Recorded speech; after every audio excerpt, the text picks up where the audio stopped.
नमस्कार, कैसे हैं आप सब। स्वागत है आप सभी का। आज का यह वीडियो उन बच्चों के लिए है जो बच्चे 2023 में मैट्रिक की परीक्षा में सम्मिलित होने वाले हैं। अगर आप भी 2023 में मैट्रिक की परीक्षा में सम्मिलित होने वाले हैं तो यह वीडियो एकदम आपके लिए है। आप ध्यान से लास्ट तक देखें, कहीं ऐसा ना हो आपसे कोई मिस्टेक हो जाए और आपको बिहार बोर्ड का चक्कर काटना पड़ जाए। तो जी हाँ, अगर आप 2023 में बिहार बोर्ड के द्वारा आयोजित होने वाली मैट्रिक की परीक्षा में शामिल होने वाले हैं तो आपका मूल पंजीयन पत्र यानी ओरिजिनल रजिस्ट्रेशन कार्ड बिहार विद्यालय परीक्षा समिति के द्वारा जारी कर दिया गया है। आप अपने स्कूल में अपने हेडमास्टर से जाकर संपर्क करके अपना मूल पंजीयन पत्र प्राप्त कर सकते हैं। और दूसरा आपके लिए इम्पोर्टेंट बात यह है कि 2023 में मैट्रिक की परीक्षा में शामिल होने के लिए आवेदन भरने यानी फॉर्म भरने की प्रक्रिया भी बोर्ड के द्वारा शुरू कर दिया गया है। आप जल्द से जल्द अपना फॉर्म भी जाकर भरवा लें। तो देखिए, 2023 की मैट्रिक की परीक्षा में शामिल होने के लिए आपको इसी प्रकार का फॉर्म भरना है। पहले एक ही पन्ना का फॉर्म हुआ करता था, लेकिन इस साल से 2 पेज का फॉर्म आ गया है। पहला पेज आपका ये है, ठीक है, और सेकेंड पेज आपका ये है। मैं आपको बारी बारी से एक एक बिंदुओं को बताने जा रहा हूँ कि कैसे आप फॉर्म भरेंगे ताकि आपसे कोई भी मिस्टेक ना हो। हम पहले पेज को भरना सीखेंगे, उसके बाद फिर सेकेंड पेज को भी हम लोग भरेंगे। हम आते हैं पहले पेज पे। तो चलिए शुरू करते हैं। हम सीखते हैं अपना फॉर्म हम कैसे भरेंगे 10th क्लास का। सबसे पहले देखिए, BACB यूनिक ID है। आपको पता है तो ठीक है, नहीं तो देखिए आपका जो मूल पंजीयन पत्र होगा उस पर देखिए यहाँ पे BACB यूनिक ID लिखा हुआ है 13 अंकों का। आप इसको यहाँ से ठीक यहाँ पर क्या करें, उतार दें। यहाँ पे ये हो गया कि इसका कन्फ्यूजन खत्म। अब देखिए अगला है स्कूल कोड। स्कूल कोड अगर आपको पता है तो ठीक है, नहीं तो देखिए आपके पंजीयन पत्र पे स्कूल कोड यहाँ पे लिखा हुआ रहेगा। आप यहाँ से इसको उतार सकते हैं, ठीक है। 5 अंकों का होता है, ये भी हो गया। अगला है रजिस्ट्रेशन नंबर। अगर पता है तो ठीक है, नहीं तो देखिए आपके मूल पंजीयन पत्र पे रजिस्ट्रेशन नंबर इस तरह से यहाँ पे लिखा हुआ है। ठीक इसी तरह क्या करें, आप यहाँ पर उतार दें इस खंड में, ठीक है। अगला है आपका स्कूल नेम। आपके स्कूल का जो भी नाम होगा उसको यहाँ पे आप लिख देंगे। अब मान लीजिए आपके स्कूल का नाम है उत्क्रमित हाई स्कूल महुअल, तो आप कैसे लिखेंगे, उत्क्रमित लिखेंगे, ठीक है। फिर उसके बाद एगो स्पेस छोड़ेंगे, फिर हाई लिखेंगे, उसके बाद फिर एगो स्पेस छोड़ेंगे, फिर SC, उसके बाद यहाँ से फिर शुरू करेंगे HOOL, ठीक है। ऐसा नहीं आप करेंगे कि यहाँ पे छोड़ देंगे फिर यहाँ शुरू करेंगे। आपको बस एक स्पेस छोड़ना है और फिर अगले से शुरू कर देना है, फिर नीचे आ जाना है। यहाँ पे स्कूल हो गया, फिर एक स्पेस, फिर महुअल जगह का नाम है, ठीक है। आपका जो भी स्कूल का नाम होगा आप इस तरह से भर लेंगे। अब आते हैं आपके नाम पे। देखिए स्टूडेंट्स नेम लिखा हुआ है। आपका जो भी नाम है आप अपना नाम यहाँ पे लिख दे। मान लीजिए आपका नाम रणधीर कुमार है, तो आप रणधीर ऐसे लिखेंगे, स्पेस देंगे, कुमार लिख देंगे, ठीक है। अपने नाम के आगे मिस्टर या कोई कुछ नहीं लगाएंगे, ठीक है। इसके बाद है देखिए फादर्स नेम। फादर्स नेम में आपका जो पिताजी का नाम होगा वो पिताजी का नाम लिख देंगे। देखिए मान लीजिए अगर आप इस तरह का लंबा नाम है दिनेश कुमार यादव, तो इस तरह से आप लिखेंगे दिनेश, एक स्पेस देंगे, कुमार, फिर एक स्पेस देंगे, YADAV यादव। इस तरह से आप अपना पिताजी का नाम लिख सकते हैं अगर लंबा नाम है तो, ठीक है, कन्फ्यूज नहीं होंगे। चलिए बढ़ते हैं आगे।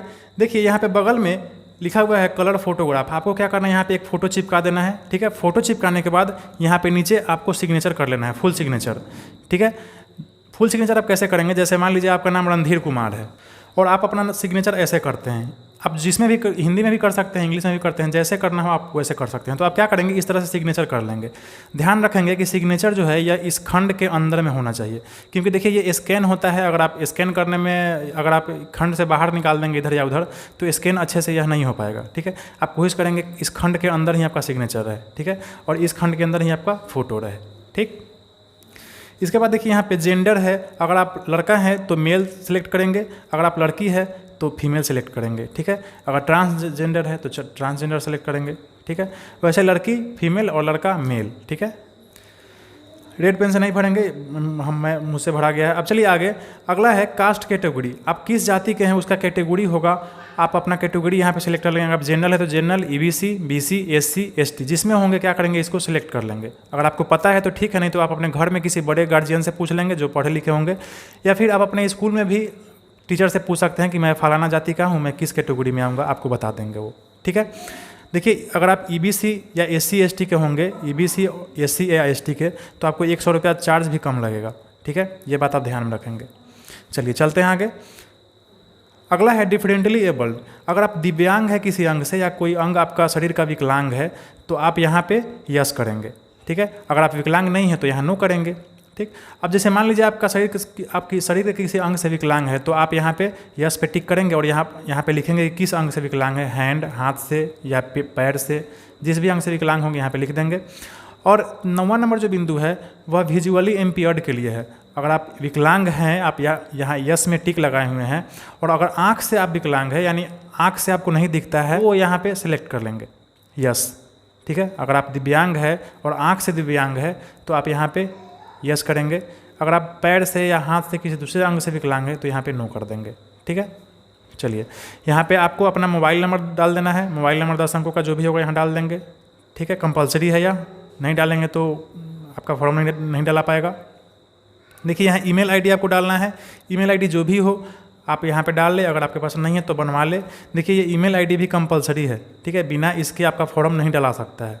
ठीक, हम चलते हैं अगला जो सबसे बड़ा कन्फ्यूजन है आप लोगों के लिए, इस बार से ये नया चीज़ आया है, यह है क्या। तो देखिए 12 नंबर बिंदु में आपको आधार नंबर मेंशन करना है। ठीक है, आपको तो पता है आपका आधार नंबर 12 अंकों का होता है। यहाँ पे क्या करेंगे, अपना 12वां अंक यहाँ पे डाल देंगे आधार नंबर का। ठीक है, अब नीचे क्या है, तो देखिए मान लीजिए अगर आपके पास आधार कार्ड नहीं है, आधार नंबर आपका जनरेट नहीं हुआ है, तब ये नीचे वाला जो डिक्लेरेशन है यह आपको भरना है। ठीक है, अगर आपके पास आधार कार्ड है तो कोई दिक्कत नहीं है, आप यहाँ पे आधार नंबर लिख दे। अगर आपके पास आधार कार्ड नहीं है, आपने अभी तक आधार कार्ड नहीं बनवाया है, तो आपको यहाँ पे साइन करना होगा, यहाँ पे हस्ताक्षर करना होगा।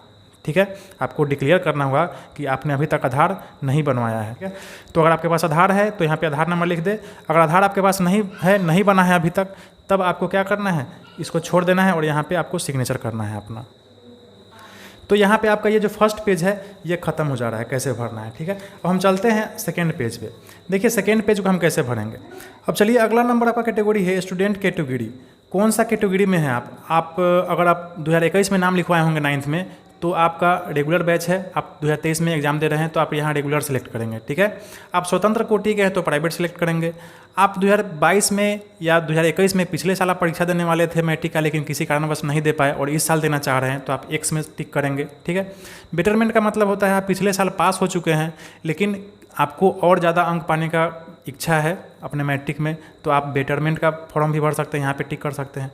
कंपार्ट का मतलब होता है कि आप पिछले साल फेल कर गए हैं, कि मात्र 2 ही विषय में फेल कर गए हैं, तो आप इस साल कंपार्टमेंट का फॉर्म डाल सकते हैं, तो इसमें सेलेक्ट करेंगे। और सिंगल सब्जेक्ट इंग्लिश का मतलब है कि पिछले साल अगर आप इंग्लिश सब्जेक्ट में फेल कर चुके हैं तो आप इस बार इंग्लिश में का एग्ज़ाम, सिर्फ इंग्लिश का एग्ज़ाम देके पास कर सकते हैं, तो आप इसमें सेलेक्ट कर लेंगे।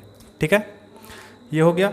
चलिए अगला है 15 नंबर पूर्ववर्ती कंपार्टमेंटल एकल विषय अंग्रेजी एवं बेटरमेंट कोटि के छात्र छात्रा निम्नलिखित विवरण देंगे। आप पिछले साल अगर आप एग्ज़ाम दिए होंगे या फिर आपका एडमिट कार्ड आया होगा, ठीक है, तो उसमें आपका रोल नंबर होगा, वो रोल नंबर यहाँ लिखेंगे।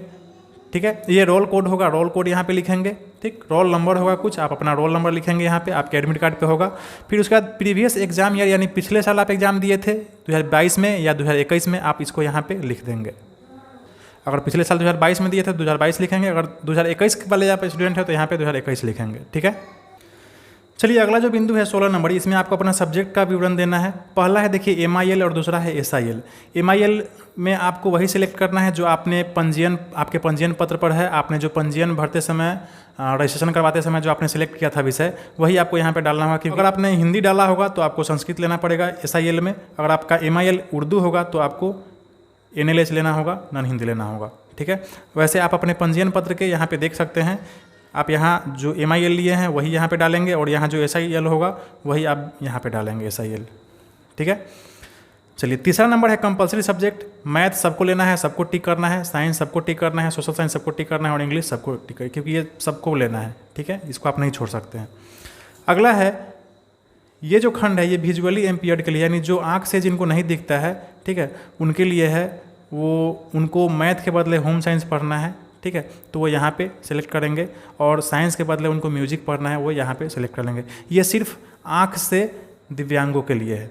ठीक है, जो आँख से विकलांग है, आँख से दिखता नहीं है, उन लोगों के लिए है। ठीक, या सभी के लिए नहीं है। ऑप्शनल सब्जेक्ट अगर आपने कोई लिया है तो यहाँ पे लिख दे, दर्शा दे, अगर नहीं लिया है तो कोई दिक्कत नहीं, इसको छोड़ दे खाली। ठीक है, लगभग बच्चे नहीं ही लेते हैं ऑप्शन। चलिए यहाँ तक क्लियर है। अब देखिए, अब इसके बाद है 17 नंबर में एड्रेस। एड्रेस में बहुत बच्चे गलती करते हैं। एड्रेस आपको कैसे भरना है मैं आपको बताता हूँ। देखिए, अगर मान लीजिए आपका गांव है, अब देखिए आप अपना एड्रेस जो डालेंगे तो उसमें विलेज जरूर होना चाहिए। ठीक है। उसके बाद पोस्ट ज़रूर होना चाहिए और उसमें PS होना चाहिए यानी पुलिस स्टेशन यानी थाना होना चाहिए और जिला होना चाहिए यानी डिस्ट्रिक्ट होना चाहिए, ठीक। तो विलेज के VILL के बाद डैश लिखेंगे और आपका जो गांव का नाम होगा वो गांव का नाम लिख देंगे। उसके बाद अगर आप अपना पोस्ट ऑफिस लिखेंगे तो पोस्ट लिख के डैश लिखेंगे और पोस्ट ऑफिस का नाम ऐसे लिख देंगे। फिर एक स्पेस छोड़ के आपका जो थाना होगा उसको PS लिख के डैश दे के यहाँ पर अपना थाना का नाम लिख देंगे। फिर उसके बाद आप अपना जिला का नाम देखिए DIST डिस्ट्रिक्ट को शॉर्ट में लिख के आप यहाँ डैश देकर अपना जिला का नाम लिख सकते हैं, जो भी जिला के हों आप, ठीक।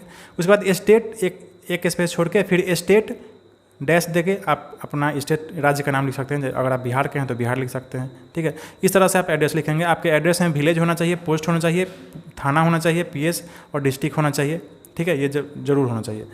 उसके बाद आप अपना पिन कोड, आपके एरिया का जो पिन कोड होगा वो पिन कोड यहाँ पे लिख लेंगे। इसको नहीं उतारेंगे, जो आपके एरिया का होगा वही लिखेंगे, ठीक है। मैंने आपको ऐसे ही दिखाने के लिए लिख दिया है।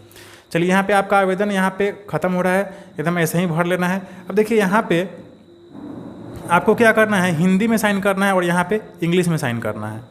अगर मान लीजिए आपका नाम रणधीर कुमार है तो हिंदी में इस तरह से साइन करेंगे यहाँ पे और इंग्लिश में इस तरह से साइन करेंगे। और ध्यान रखेंगे कि आपका जो सिग्नेचर है वो इस बॉक्स के अंदर हो, इस बॉक्स के बाहर एक भी अक्षर नहीं पार करे, ठीक है। आपकी इस बॉक्स के अंदर ही होना चाहिए क्योंकि ये सिग्नेचर आपका स्कैन होगा, ठीक है। ये इंग्लिश का सिग्नेचर भी आप क्या करेंगे, ऐसे ही बॉक्स के अंदर ही लिखेंगे, ठीक। इसके बाद है सिग्नेचर ऑफ पेरेंट और गार्जियन। आपके जो माता पिता या जो भी आपके अभिभावक होंगे उनसे आप यहाँ पे हस्ताक्षर करवा लेंगे, ठीक है।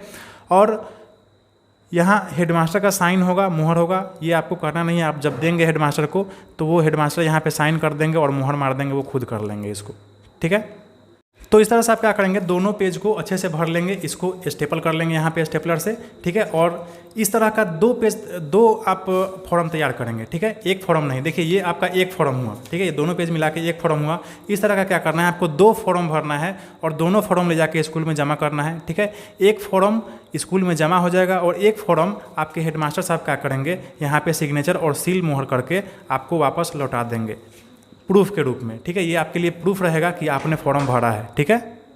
तो इस तरह का आप क्या करेंगे, 2 कॉपी में तैयार करके ले जाएंगे, एक जमा कर देंगे स्कूल में और एक हेडमास्टर का साइन करवाकर मुहर करवाकर अपने पास लेके चले आएंगे, ठीक। यही इस बार का नया रूल आया है। तो आशा है इस वीडियो में हर एक चीज़ को आपको अच्छे से समझ में आ गया होगा, आप समझ गए होंगे। आशा है आप अपने फॉर्म भरने में कोई भी त्रुटि मिस्टेक नहीं करेंगे, ठीक है। यह वीडियो अगर अच्छा लगा तो कृपया वीडियो को लाइक कर दे, अपने दोस्तों को जल्द से जल्द शेयर कर दे क्योंकि ज़्यादा दिन नहीं है फॉर्म भरना। और मेरे चैनल को सब्सक्राइब कर ले। कुछ कहना चाहते हो, पूछना चाहते हो तो कमेंट करें, ठीक है। और अगर आपको फॉर्म नहीं मिल रहा है तो फॉर्म बिहार विद्यालय परीक्षा समिति के द्वारा जो विज्ञप्ति जारी किया गया है वो विज्ञप्ति मैं दोनों डिस्क्रिप्शन बॉक्स में डाल दूंगा, आप वहाँ से लोड कर सकते हैं, ठीक है।